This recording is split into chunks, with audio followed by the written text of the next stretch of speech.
país que as pessoas estão cada vez com mais interesse de conhecer é El Salvador, por causa do Bukele, né? E aí você que esteve lá recentemente, o que você pode dizer sobre esse país?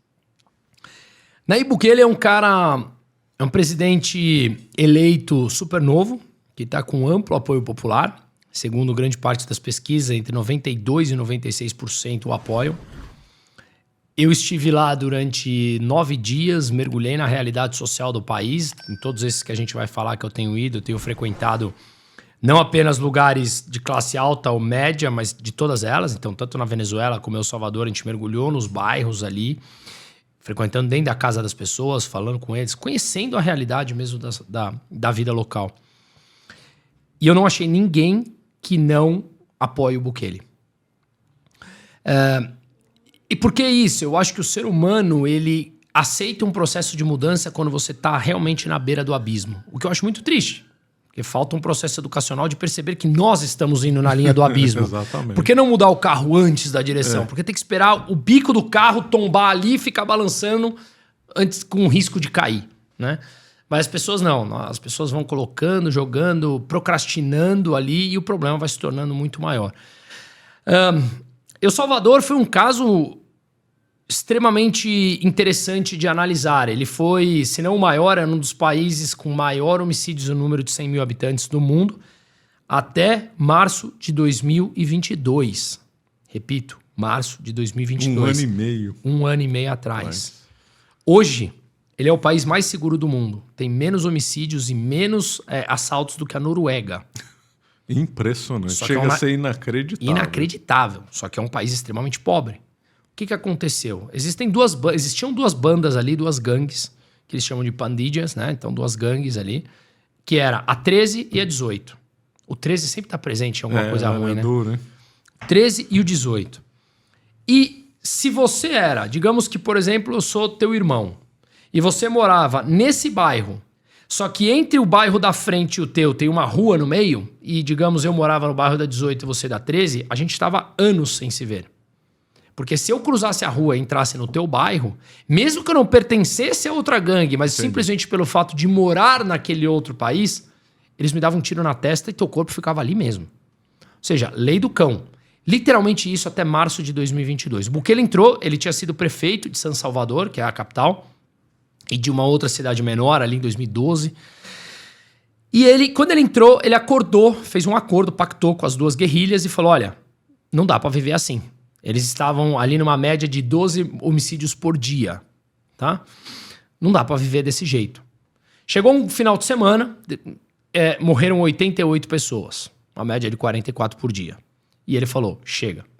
Nesse meio tempo ele veio construindo o que hoje é a maior prisão da América Latina, cabem 65, 70 mil pessoas, tá?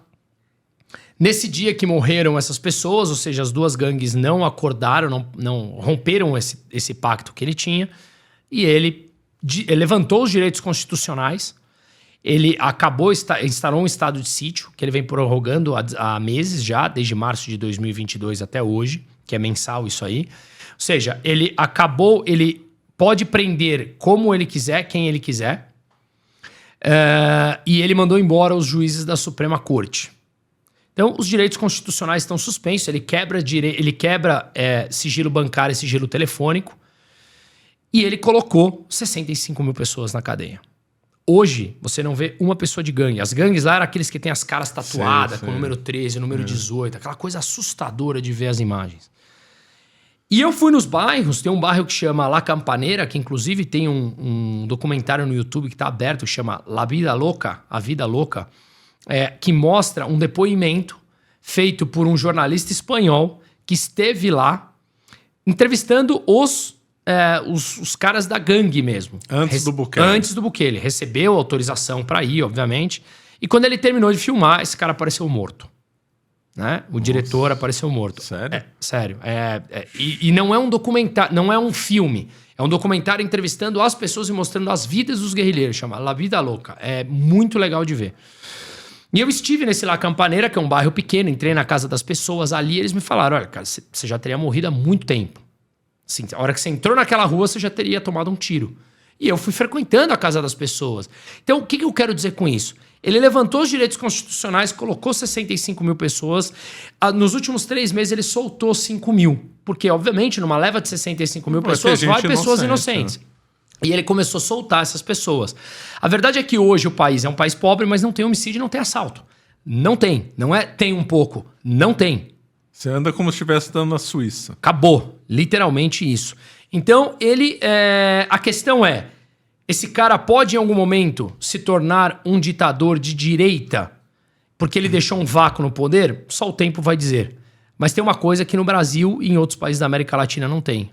Um amplo apoio popular. Vai ter uma eleição agora, democrática no ano que vem. Ele provavelmente ganha quase que unânime. Né? Em regiões democráticas isso não existe. O Putin tem 100% dos votos. O Kim na Coreia do Norte. Maduro, que também agora já com a Maria Corina Machado está mudando. Enfim, países que a eleição ela é relativamente confiável. Não existe esse dado. Não existe esse dado. Não tem como. Por quê? As pessoas voltaram a sair na rua. As pessoas voltaram a ver os filhos brincando na rua. As pessoas voltaram a ver os pais que moravam no bairro ao lado. Como não aprovar isso? Só o tempo vai dizer se ele vai se tornar ou não um ditador. As empresas voltaram, os investimentos voltaram, né? Então o país começa a respirar. Lá circula o Bitcoin e o dólar, não é isso? Lá não tem Banco Central ou tem? Lá tem, mas ele praticamente é inexistente. O Bitcoin, essa moda, para falar a verdade, ela não pegou. Não? Não. Pegou assim. Em alguns lugares aceitam, mas não é um tema corrente de discussão na rua, tá? Foi mais durante um tempo, agora não. Então você vê um lugar ou outro, aceita Bitcoin e tal, mas não é um tema corrente, sabe? Vamos conversar sobre Bitcoin. Todo mundo fala de Bitcoin na rua. Aqui aceita Bitcoin. Não é. Eu achava que isso seria mais forte lá, realmente. No dia a dia, dólar. Dia a dia, dólar. Dia a dia, dólar.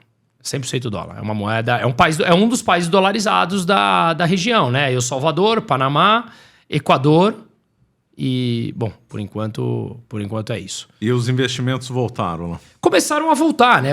É um país muito pequeno. Então é um país, por exemplo, não tem indústria automobilística. É muito comum, eles importam carros usados e batidos dos Estados Unidos, revitalizam lá dentro e revendem.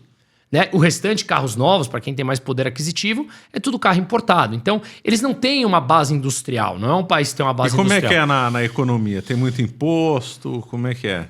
É um país que tem um imposto relativamente alto, mais ou menos à lá Brasil. É um país que tem bastante burocracia, né? Mas é um país que está reaprendendo a viver, porque as guerrilhas, elas comandaram ali... a vida do dia a dia das pessoas. Então né? as pessoas elas estão reaprendendo a empreender, reaprendendo a, digamos, a ter uma vida minimamente aceitável. Então as coisas estão reconstruindo.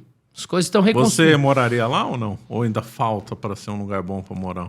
Cara, assim, dá pra morar. Você tem restaurantes, você tem bons restaurantes, você tem redes de shopping, você tem um país onde não tem trânsito, hoje é muito mais seguro do que no Brasil. Você tem escolas internacionais. Não é um país que me chamou a atenção, que eu moraria. Mas, assim, não é um país que eu olho e falo assim, nem a pau. Assim, certo, daqueles que você corta. Por exemplo, Venezuela, não dá pra comparar, né? Não dá pra comparar. Mas Venezuela também a gente vai chegar lá. Bom, mas a gente vai chegar interessante, lá. hein? Interessante também. Interessante lá. Assim, a gente vai falar dele. Mas, cara, foi uma experiência muito rica. Foi uma experiência muito rica entender... Porque ali tem uma compreensão do ser humano, né? A gente chega num lugar com a nossa cabeça, com a nossa realidade do Brasil, querendo achar que as pessoas vão opinar de acordo com a realidade que nós temos aqui. Claro, lá. E você chega lá e você vê que o cara fala, ó, baixa a tua bolinha, entenda esse lugar. E lá primeiro. eles deram o Bukele deu uma bela lição, que é o seguinte, aqui no Brasil, por causa de um jogo aí de esquerda faz tempo, também baseado na escola de Frankfurt, diz que o problema da criminalidade é complexo, é falta de educação, pobreza, isso, aquilo. Nós vemos aí com o Bukele que o problema é simples de resolver. É o seguinte, cometeu o crime, cadeia. Acabou. Não tem espaço, constrói uma maior, põe em cabo o crime. O Bukele provou que resolver o problema da criminalidade é fácil. Acabou. Prende e acabou. Não tem essa questão sociológica de complexidade que a gente é obrigado a engolir aqui no Brasil. Não, exato. Assim, por exemplo, você chega lá, por exemplo, ele pegou e falou assim, direitos humanos, cala tua boquinha. Aqui ou você fica quieto ou você vai embora do país, porque eu vou fazer uma limpa aqui no país, né? De novo, eu que prego descentralização, óbvio que não é o modelo ideal. Lá o país não é descentralizado. Não, hoje está muito centralizado na mão do Bukele. Mas como é que você controla? Você negocia com o crime organizado? Não dá. Como é que você negocia com aqueles caras com as caras tatuadas, com armas de cima a baixo, dando um tiro na pessoa em plena avenida e deixando o corpo lá? Como é que você negocia? Tem negociação com um sujeito desse? Não tem. Não tem. Então é uma discussão, por mais que filosoficamente eu sou totalmente descentralizador, eu estou falando naquela situação que o país estava, né? Não tem jeito. Você tem que ter mãos firmes, na minha opinião. E as mãos firmes é essa. Mídia, você vai ficar quieta. Direitos humanos... Mas ficar quieta quanto ao crime ou em tudo? Quer dizer, não pode ser criticado. Não, você pode falar. Pode. Você pode falar o que você quiser. Mas não vem assim, vamos colocar ele como um sujeito assassino porque ele colocou 60 mil pessoas na cadeia. Tá. Entendeu? Não, de forma nenhuma calar a imprensa, pelo amor de Deus. Cada um fala o que quiser e você acredita, faça o teu juízo de valor do que a gente está falando. Mas aqui no Brasil, por exemplo, qual é a grande dificuldade? O STF não deixa polícia entrar nos morros do Rio de Janeiro. Como é que você quer combater o crime organizado se a polícia não pode entrar? É impossível. Qual que é? E mais, direitos humanos e a mídia que vem falando coisas, ela tá pouco preocupada que a gente sai na rua aqui e tem que colocar o relógio no bolso para não ser assaltado. Comigo, com você que estamos aqui trabalhando, ela não tá nem aí. Mas não tá nem aí. Se eu paguei a mais para blindar o carro, se eu tenho condição, o outro que não tem tá sujeito a sair na rua e tomar um tiro... Com isso, eles não estão nem aí. Mas com os pobres coitadinhos ali que enfiam a arma na nossa cabeça, com esse você não pode mexer. A tolerância é total. Inversão de valores por completo. Total. Então aí fica muito difícil você combater. Ele mostrou, mão firme, bandido não tem vez. Simples assim. Você afugenta investimentos, você mata os meus cidadãos de bens. É que a gente não tem como provar, falta estatística. Talvez ele tenha batido o recorde mundial, né? De diminuir de um dos países mais perigosos para quase zero. Aquele que fez o... Como é que é o nome dele? Eu gosto muito dele, que fez o diretor que fez o Tropa de Elite. Eu sei quem Padilha, né? Padilha, isso. Ele falou que foi o caso de mais sucesso no mundo em reduzir a criminalidade na história. Eu acho que isso é muito difícil ter um melhor que ele. Para derrubar dessa forma, realmente foi impressionante. 1 ano e meio, Marcelo. 1 ano e meio. Inveja, hein? E não é que você transformou assim, um país relativamente perigoso. Não, era um dos mais perigosos no mundo em hoje você ser em números menos perigoso do que a Noruega. Não, é inacreditável, né? É inacreditável. É inacreditável. Muito bom. Então você aí que nos acompanha, se quiser mudar para El Salvador, a SETI também cuida disso, hein? Ou quiser conhecer lá, talvez valha a pena ir um passeio. Eu tô curioso, viu? Valeria a pena ir para lá. Não conheço. O Lula, quando ele fala que a democracia é relativa e que a Venezuela é democrática, ele tá pouco se importando para essa criança de 2 anos e tá pouco se importando para essa mãe que não tem o que comer há muito tempo. Exatamente, é isso mesmo. Uma crueldade isso. É crueldade. Assustador, né? Não pode ser humano isso, cara. Não é. Conhecendo a realidade e negando, e ainda tendo em vista crianças e tudo, não dá. Não dá. É não assustador. Dá, bom, Davi, temos aí... O Roberto mandou as perguntas. Tá aqui. Então vamos lá. Obrigado, Temo Astronauta, pelo superchat. Aí ele comenta aqui de El Salvador. Caso Bukele saia do poder de El Salvador, não seria um risco o crime organizado tomar o poder e fazer um revanchismo contra a população? Pode ser. É um dos riscos. É um dos riscos, realmente. Porque se ele sai do poder e ele não entra alguém suficientemente forte para manter as políticas de controle e manter aquela população na cadeia, realmente é um risco muito grande. E, de novo, a gente não está lidando com bonzinhos. Né? Estamos lidando com assassinos. Estamos lidando com assassinos de verdade. Então, é um grande risco, sim. Porque também vai demorar muito tempo para a sociedade El Salvador se reequilibrar. Não é trabalho de 1 ou 2 Essa geração anos. tem que ir embora. Tem que ir embora. Isso Só que esses caras estão com 30 anos de idade. Exatamente. vai demorar muito tempo a coisa pacificar. Demora muito tempo. Ou e aí porque ele cria um sucessor, né? Porque uma hora ele vai ter que sair, ou se ele acabou. não sair, ele vira ditador. Ou ele vira ditador ou cria um sucessor político que pensa igual Exato. ele. Então vai tudo por água abaixo. Isso aí é muito complicado e é interessante entender a origem disso. El Salvador teve uma guerra civil que durou até 89, né? E essa guerra civil fez com que muitos salvadorenhos fossem embora para os Estados Unidos. E muitos, na Califórnia, em Los Angeles mais especificamente, começaram essas duas... Com as gangues começaram em Los Angeles. Começaram em Los Angeles. Começaram em Los Angeles, com a crise americana, depois ali nos anos 80, muitos deles foram mandados embora de volta. Né, que estavam ilegal nos Estados Unidos, foram mandados embora. Se não me engano, foi o Bill Clinton que mandou embora. Foi no começo dos anos 90. Isso aí. Então eles voltaram para El Salvador, só que já no mundo do crime. E essas duas guerrilhas começaram a crescer em El Salvador e se tornaram esse monstro que se tornou. Até chegar nesse nível insustentável que estava agora. Então é interessante analisar que nós estamos falando de pessoas, não estamos falando de pessoas de 80 anos, são pessoas que têm uns anos pela frente. Então se você... não coloca outra pessoa ou ele no lugar, se ele fica, sei lá, mais do que 2 mandatos, ele simplesmente pode se tornar um ditador.